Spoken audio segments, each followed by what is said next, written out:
bayan. Sa nangyayari ngayon, may mga messages na nakakarating sa akin na hingi ng tulong, na hindi nakakapag-aaral dahil mahal ang tuition fee, at kung ano-ano pa mga problema dyan sa mga universities.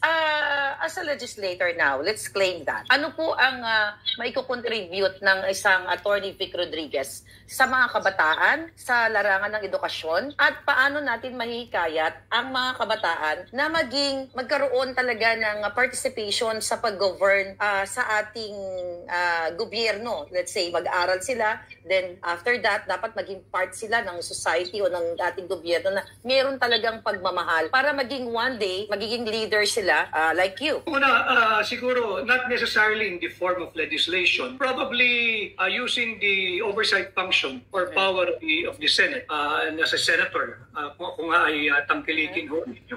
Silipin natin yung let's reskill and upskill our students and even our workers para naman yung tech book na palagian nating naririnig ay tumutugma doon sa tunay ng pangangailangan ng mga industriya, ng mga negosyo, ng mga employer at iba't ibang hanap buhay. We have nag-transition na, nagbabago na yung landscape ng employment, nagbabago na rin yung landscape ng education. You know, it's no longer yung diploma pag nakuha mo, importante yan. Importante yung diploma. Pero ito naman yung realidad at practicality. Kinakailangan makipag-ugnayan yung ating CHED sa mga industriya na alamin na maging aktibo. Alamin ano na ba yung trend ngayon dito sa industriya, sa hanap buhay, sa negosyo. Sapagkat it's not much of what you know now, Maharlika.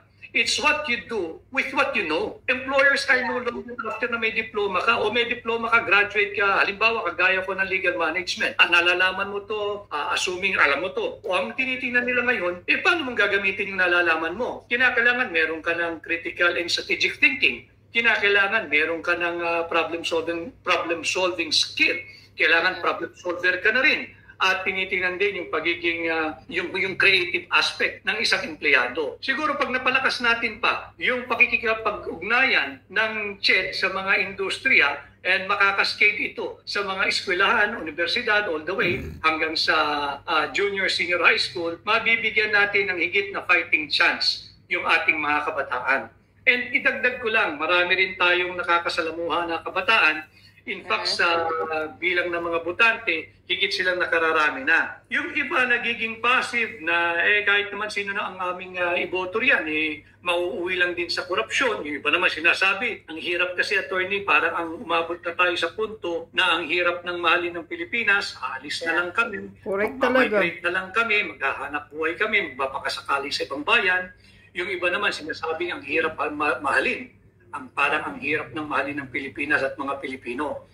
Lagi kong pakiusap at kukunin ko na rin pagkakataon ito, huwag po tayong sumuko. Nabanggit ko na ito ng maraming ulit. Uulitin ko lang dahil kinakailangan mahalin natin ang Pilipinas. Pag malasakitan natin ang Pilipino, do not give up on our country. Do not give up on the Filipino. Do not give up on our advocacies calling for transparency and accountability. Do not give up on our fight and war on corruption. Hindi po mahirap mahalin ng Pilipino. Hindi po mahirap mahalin ng Pilipinas. Ang sumisira talagang hindi natin mamamahalin at mayakap-yakap yung mga corrupt na politiko. Yan po ang labanan natin. And I encourage all of you to take an active part this coming midterm election. Not necessarily me. You choose. Choose the leaders na makakasama natin sa mga darating pang panahon. Uulitin ko, not necessarily me. Pumili ho kayo. Simulan natin sa midterm election. Magsama-sama tayo, labanan natin itong mga nagmamalabis sa pamahalaan and join me again in our war on corruption. That's the only time na tayo'y kayang umangat. That's the only time pag tayo'y aktibo na at sinisingil na natin sila. Tama na yung paulit-ulit na relief operation. We don't need a relief operation. We need relief from corruption. Tumigil muna yung pangungurap at pagnanakaw ninyo ng pera sa gobyerno. Simulan natin. Makisaho kayo at mag-participate tayong lahat this coming midterm election. Because I know, you know, Marlica, and many of your viewers know what is at stake for the country. this midterm election. And for those who do not know it yet, just give me a few minutes. Ang nakataya po dito for the immediate term, paghahayaan natin itong mga tiwaling politiko na magpatuloy, unang-una sa kanilang agenda ay i-impeach si Vice President Inday Sara Duterte. At I am not defending Inday Sara Duterte. What I'm saying is we should not let them, we should not permit them, we should not allow them. Why? Inday Sara is just a symbol of the office of the Vice President. Pag hinayaan natin sila, ikaw, Marlica, ako, si Atty. Vic Rodriguez, at yung milyon-milyon mong taga-subaybay, kayo po ang linalapastangan. Tayo po ang winawalang hiya. Yung 32 million Filipinos who freely, voluntarily, lawfully, constitutionally, and democratically voted for Inday Sara to be our Vice President. That is for their immediate agenda. For their midterm agenda. Ang kanila pong agenda, wag natin din itong pahintulutan. Let us not witness the transitioning of the form of government from presidential rather to parliamentary. Yan isusulong nila yung huwad na chapter change na yan. Yung Peking People's Initiative para magbago ang anyo ng ating gobyerno mula presidential to parliamentary. Dahil yung kanilang mahabang objective ay wag nang bumaba sa pwesto ang Marcos, Romualdez at Marcos. Pag hinayaan po natin yan, higit nilang uubusin ang pera at resources nating mga Pilipino. Ating tutulan, wag nating payagan, atin silang labanan. Yes, kasi talagang kawawa ang sitwasyon ng ating mga mamamayang Pilipino dahil hanggang ngayon, marami ako natatanggap na... Okay, tama si Atty. Vic. So, kailangan talagang labanan natin itong gobyernong ito. Kaya kayo, ngayon 2025, taong bayan, next year na eleksyon ng mga senator, pumili naman kayo ng mga matitino. Wag lang yung basta-basta na si ganito dahil matagal na yan. Busisiin nyo po ng mabuti ang iboboto ninyo. Kung mayroon ba siyang maayos at magandang nagawa sa bayan natin noong habang siyang nagserbisyo. Lalo na yung mga re-electionist na mga senador, mga congressman, busisiin nyo po ng maayos. Pero wag nyong kalimutan, ikampanya ko na sa inyo, iboto nyo talaga itong si Vic Rodriguez at si Congressman Marcolita. Itong dalawang ito talagang nakikita ko ang kanilang saluubin na mabuting tao at mabuting hangarin ang gusto nilang gagawin kapag sila'y makaupo. Kaya yung mga nasa slate na line-up ni Marcos administration, yung mga congressman na paulit-ulit ngayon na mga kawatan, wag nyo na pong iboto.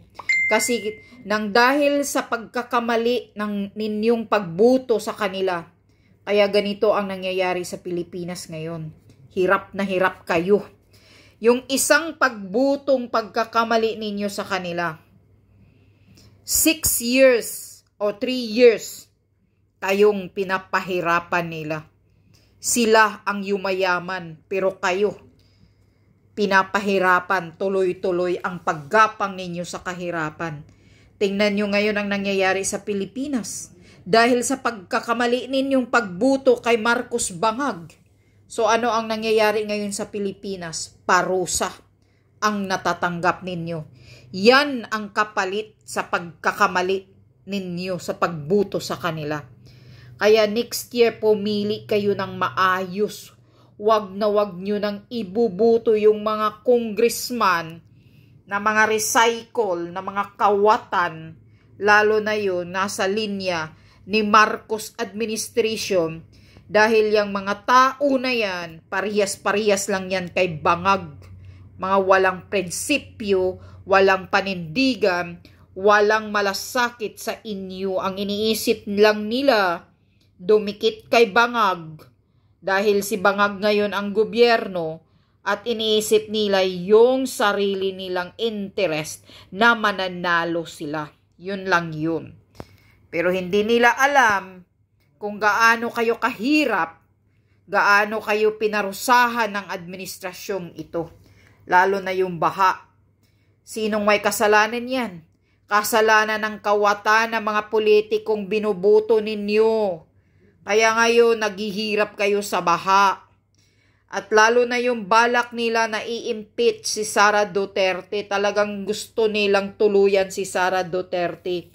Isa na yan na nagpapakita na itong gobyernong ito, kung gagawin man nila ang pag-impeach kay Sara Duterte, meaning to say, wala talaga silang respeto sa 32 million na bumoto kay Sara Duterte.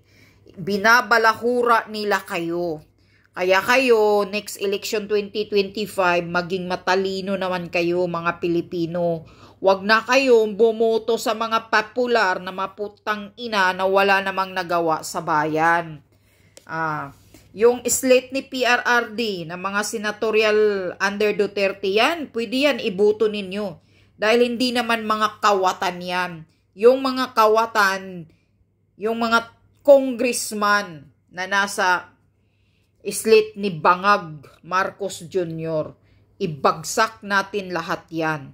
Wag nyo na yan. Iboboto ulit na maghihirap na naman kayo. Kaya ganito palagi ang Pilipinas. Bagsak na bagsak. Sa kahirapan kayo lagi. Dahil kayo rin ang may kasalanan. Buto ng buto kayo, hindi kayo nagbusisi, nag-usisa kung anong klaseng tao yan, kung may nagawa ba yan sa kapakanan ninyo para hindi kayo maghirap. Kaya maging matalino kayo sa 2025 na eleksyon. Yun lang yun. Yun din ang sabi ni Vic Rodriguez ngayon. Na wag basta-bastang bumoto. Iboto ang mga politikong may malasakit at may balak para sa kapakanan ng mga mahihirap. Hindi yung ginagamit lang kayo palagi na umupo ako dito para sa inyo, gagawin ko. Huwag na kayong magpapabudol at magpapauto pa sa mga salita lang. Dahil dyan sila magaling. Pero pag nakaupo na yan, hindi na kayo pinapansin.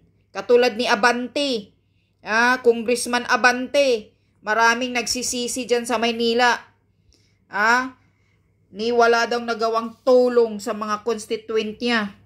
So sana maging matalino na kayo mga taga Maynila. Wag nyo nang iabuto yung Abante na pastoral na bishop ba yung kupal na bastos naman yung mukhang hurang Judas. Yan lang yun.